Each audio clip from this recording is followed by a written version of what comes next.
Audio professionals invest thousands of dollars into microphones, preamps, and recording studios. But there is one link in the signal chain where we tend to cut corners. Pop filters. These nifty tools help prevent plosives and pesky P's from popping your audio. But the cheaper ones tend to change how you sound. That's why today,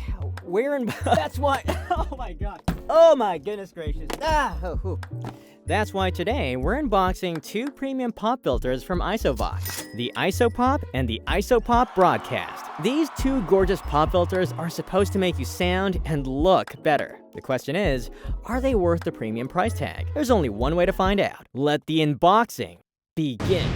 By the way, ISOVOX did send me the ISOPOP and ISOPOP BroadCast, but everything I say in this video are my thoughts only. Okay, we got instructions.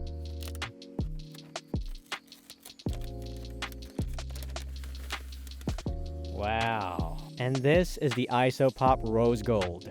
This is the most gorgeous pop filter I've ever seen. Oh, that gooseneck is easy to adjust. It's very firm, like you just have to apply a certain amount of force, and it moves easily but stays in place. Now for the ISOPOP BroadCast. I should really get an unboxing knife. Right. Everything is disposable. Comes with instructions. I love it. This is the silver ISOPOP BroadCast. What's this? Oh. Best looking pop filter, hands down. Also comes with a transparent and a De-Esser pop filter. These are very thick. So let's first install 3 rubber bands, gently around the microphone, and now the pop filter itself. That looks great! Combine the refined look of the Earthworks Ethos with the elegance of the ISOPOP BroadCast, and I'm not even popping.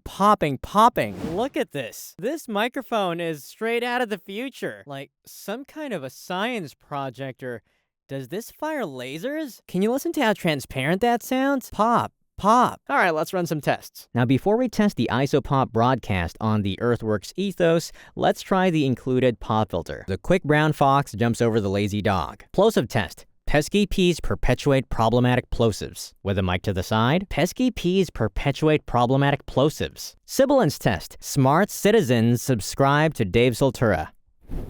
Now we got the pop filter off, so you might want to lower your volume for this. The quick brown fox jumps over the lazy dog. Plosive test. Let's not. Pesky P's perpetuate problematic plosives. Sibilance test. Smart citizens subscribe to Dave Soltura. Now let's try those on the Samson PSO1 pop filter, which is a standard nylon pop filter. The quick brown fox jumps over the lazy dog. Plosive test. Pesky P's perpetuate problematic plosives. With a mic to the side, pesky P's perpetuate problematic plosives. Sibilance test. Smart citizens subscribe to Dave Soltura. Now for the ISOPOP BroadCast with the neutral filter. The quick brown fox jumps over the lazy dog. Plosive test. Pesky P's perpetuate problematic plosives. With a mic to the side, pesky P's perpetuate problematic plosives. Now for sibilance. Smart citizens subscribe to Dave Soltura. Now for the ISOPOP BroadCast with the De-Esser. The quick brown fox jumps over the lazy dog. Plosives. Pesky P's perpetuate problematic plosives. With a mic to the side, pesky P's perpetuate problematic plosives. Sibilance test. Smart citizens subscribe to Dave Soltura. Now before we test the Neumann U87 on the ISOPOP Rose Gold, let's try it bare. This is gonna hurt so bad. The quick brown fox jumps over the lazy dog. Might want to lower your volume. Plosive test. Pesky P's perpetuate problematic plosives. Sorry, baby. Now with a mic to the side. Pesky P's perpetuate problematic plosives. Now for sibilance. Smart citizens subscribe to Dave Soltura. Now with the Samson. The quick brown fox jumps over the lazy dog. Plosive test. Pesky P's perpetuate problematic plosives. Mic to the side. Pesky P's perpetuate problematic plosives. Sibilance test. Smart citizens subscribe to Dave Soltura. Now let's try the ISOPOP Neutral Pro Pop Filter. The quick brown fox jumps over the lazy dog. Plosives. Pesky P's perpetuate problematic plosives. With a mic to the side, pesky P's perpetuate problematic plosives. Now for sibilance. Smart citizens subscribe to Dave Soltura. Now with the De-Esser Pro Filter. The quick brown fox jumps over the lazy dog. Plosives. Pesky peas perpetuate problematic plosives. To the side, pesky peas perpetuate problematic plosives. Sibilance test. Now make sure to listen carefully for the sibilance test because this is a De-Esser. Smart citizens subscribe to Dave Soltura.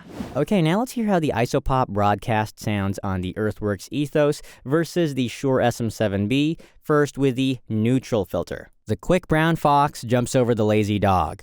Pesky peas perpetuate problematic plosives. Pesky peas perpetuate problematic plosives. Smart citizens subscribe to Dave Soltura. Now on the Shure SM7B with the ISOPOP BroadCast neutral filter. The quick brown fox jumps over the lazy dog. Pesky peas perpetuate problematic plosives. Pesky peas perpetuate problematic plosives. Smart citizens subscribe to Dave Soltura. Now with the De-Esser filter. The quick brown fox jumps over the lazy dog. Pesky peas perpetuate problematic plosives. Pesky peas perpetuate problematic plosives. Smart citizens subscribe to Dave Soltura. SM7B ISOPOP BroadCast De-Esser filter. The quick brown fox jumps over the lazy dog. Pesky peas perpetuate problematic plosives. Pesky peas perpetuate problematic plosives. Smart citizens subscribe to Dave Soltura. Now let's do a quick gooseneck test because that is a factor in choosing a pop filter. Look at how we can move this around to practically any angle and it stays there. This pop filter is a contortionist. Whoa, wherever you put it, it just stays. At 158 grams, it's also very light and easy to handle, whereas the Samson is 345 grams. So you see this is here, and I can't get it to budge and bend all the way here. So I would need to flip this around to get it to work. It also kind of loosens, so it's dependent on this joint. But once locked in, it is more or less finished. But unless you touch it, it usually can stay in that position for long periods of time. Quick update, the pop filter is now stuck. I tightened it too much. So, I've spent more than 2 weeks with the ISOPOP and the ISOPOP BroadCast, and I have a very hot take on these two pop filters. But first, let me talk about the pros and cons of using a pop filter. Let's start with the cons because people talk about these things a lot. Con 1, they block your view so you don't see your script or lyrics. Con 2, they can change the tone of your mic, especially nylon pop filters. Con 3, some say they can get you into a performance mindset. 4, they can make your setup feel bulky. Con 5, you do need to spend on them. Now, I want to highlight the pros because I believe that this is the way to go if you choose the right pop filters. Pros of using a pop filter. Pro 1, pop filters prolong your mic's lifespan in 3 different ways. First, it protects the mic's eardrum by dispersing the air pressure. Second, it catches your saliva and the saliva of anyone else who uses the mic. Third, it protects your mic from impact. There have been times that I have accidentally bumped into the microphone. I am a poo-poo head, so I need the help of the pop filter. Pro 2 of using a pop filter. You get rid of plosives with physics, not software. I've found that even if I use proper mic technique with the mic to the side and all, sooner or later, if I have an intense performance, I might pop the mic once in a while. Which means I need to repair my audio using de-plosive software, but as we know, prevention is better than cure. Pro 3 of having a pop filter, you can perform much more freely. Sure, again, you can use proper mic technique with the mic to the side, but now you're walking on eggshells thinking, what if I pop or move out of place? Without a pop filter, you need to be extra conscious of your mic placement, which could be stifling. I've seen this video of Rowan Atkinson voicing Mr. Bean in the animated series, and his face was just all over the places. Mic placement, his mouth was moving here and there and everywhere. Now, I'm not suggesting that we disregard mic placement, but in that video, there was a pop filter. A pop filter just gives us a bit more leeway to perform without holding back. Having the mic to the side at an angle with no pop filter, great mic technique.